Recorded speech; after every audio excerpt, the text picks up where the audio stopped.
G'day, Pickleball family. First thing to know as we move into it, as shared here on the dinkpickleball.com, let's go to a recap of lessons from the recent PPA Las Vegas Championship, as written by Eric Tice.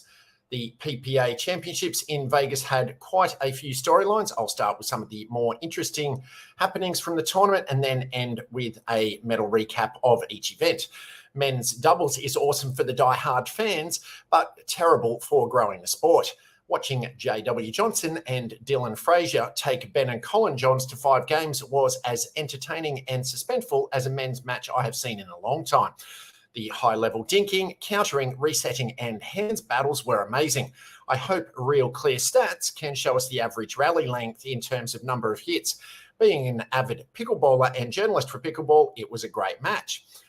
If I was someone new to the sport or just casually flipped it on Amazon because I saw it was live, I can't think of anything that could be more boring. The amount of dinking is getting to a ridiculous level. I believe the match took over an hour and 50 minutes. All 4 guys have ridiculous hands and great counters, so everyone is afraid to initiate anything. As we move forward and want to continue to grow pro pickleball, something about the men's game is going to have to change. I just don't know what that something is right now. Shadows later in the day. The match that comes to mind is J.W. Johnson and Dylan Frazier versus Federico Staxrud and Pablo Tellez in the men's semifinals. First, we are playing many of these main court matches on a sunken court, which allows for better views for fans, which is key. However, later on in the day, the sunsetting shadows are terrible for the players. On this particular championship court, there were times when there was sunlight, shadow, and then sunlight again. Pablo and Fed seem to be the most frustrated by it, but JW and Dylan have to have been just as frustrated, but didn't show it.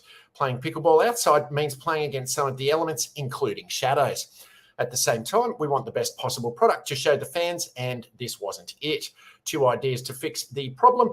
The PPA brings temporary sunscreens to all events and uses them in the later hours of the day above championship court to ensure the most important matches aren't mired by the setting sun.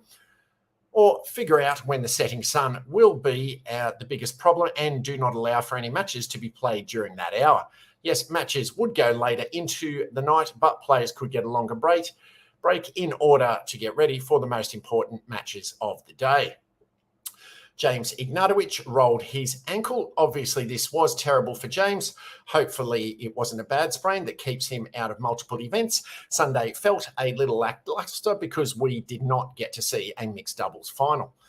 Matt Wright and Ignatovic were playing lights out, and it would have been fun to see how they did against the Johns brothers in the semis. The fans missed out on at least 2 very good matchups in men and mixed doubles, speedy recovery, and well wishes to James. The Anik Lahani show. Anik Lahani had the best tournament of his career and made it all the way to the 2 championships Sunday in men's singles to play Ben Johns. Lahani beat Julian Arnold, Brandon Lade, Hayden Patrickin, and J.W. Johnson to make it all the way to Sunday. Lahani is an elite athlete who is very fast. He also has a top 3 two-handed backhand in all of pickleball. Anik is one of the only players who will run around his forehand to actually hit his backhand. He was super fun to watch throughout the singles day, and I expect to see more from Lahani in the near future. Here are the results from the weekend. Ben and Annalee once again got a triple crown, even if the mixed doubles asterisk was present. In men's singles, we had gold to Ben Johns, silver to Anik Lahani, bronze to J.W. Johnson. Men's doubles, gold to Ben and Colin Johns, silver to J.W. Johnson and Dylan Frazier, bronze to Pablo Tellez and Federico Staxrud. In mixed doubles, gold to Ben Johns and Annalee Waters, silver to Anna Bright and James Ignatovic, bronze to Vivian David and Thomas Wilson. In women's singles, gold to Annalee Waters, bronze to, silver to Catherine Parento, bronze to Dominic Schaefer, and in women's doubles, gold to Annalee Waters and Catherine Parento, silver Kelly Jo Smith and Lucy Kovalova, bronze Etta Wright and Elise Jones. Second thing to know, as shared on the Dink Pickleball newsletter by Thomas Shield, pickleball misses the Olympic boat. It astounds me that Flag football is on the list of sports in consideration for the 2028 Olympics in LA, but not pickleball. No offense to anyone who takes that sport seriously, but up until now, I had no idea it was played outside of middle school gym class. 5 sports have been proposed by the LA 28 Organising Committee for inclusion at the Olympic Games in Los Angeles in 28, pending approval from the International Olympic Committee. And somehow none of them are pickleball. Instead, they are baseball, softball, cricket, lacrosse, squash, Olympic debut, flag football, Olympic debut. I don't want to harp on it, but one of those things is not like the others. Baseball, international appeal outside its home country, especially Japan and the Caribbean, check. Cricket already appeared in the Olympics once in 1900, but somehow wasn't included again, despite earning over 2.5 billion spectators worldwide in recent years. Check. Lacrosse, one of the oldest team sports still widely played, dating back to the year 1100. Check.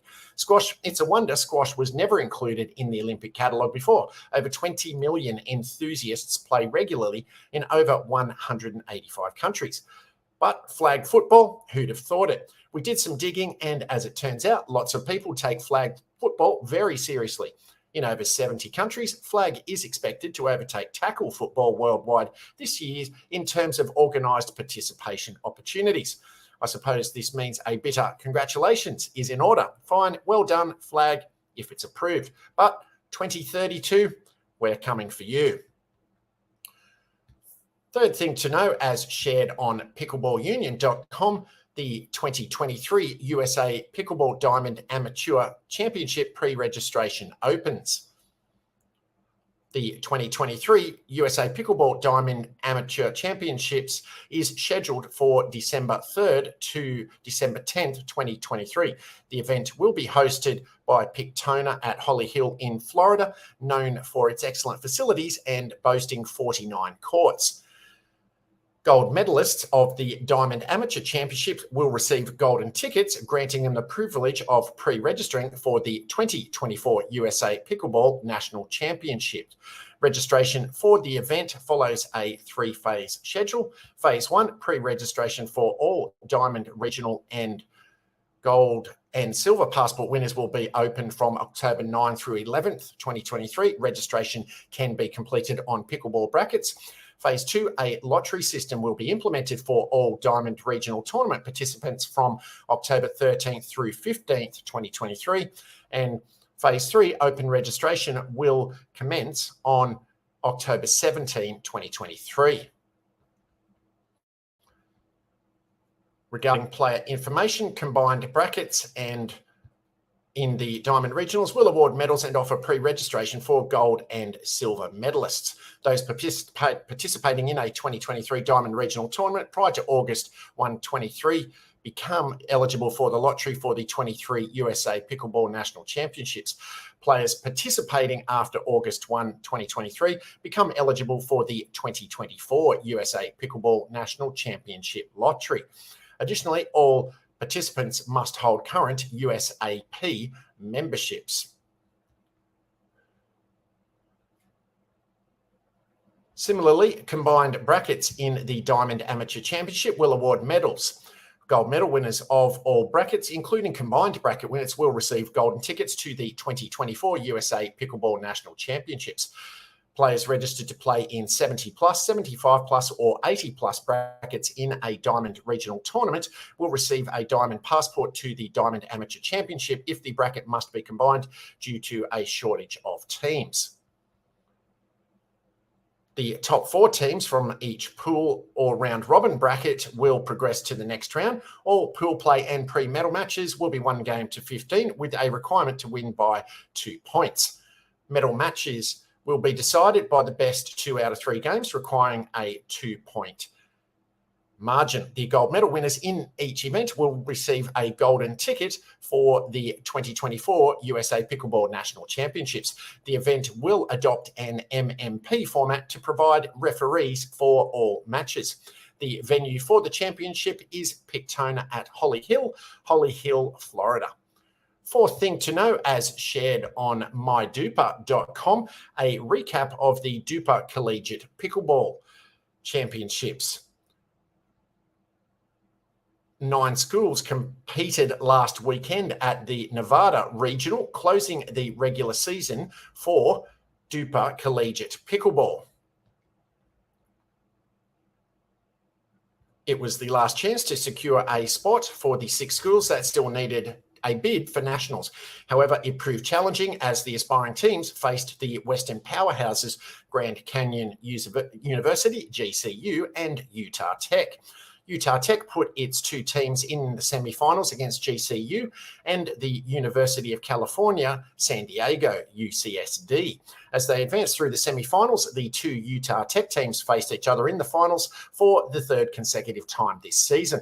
UCSD secured its bid to nationals, while the University of Arizona faced off against Arizona State University to determine the last qualifying spot.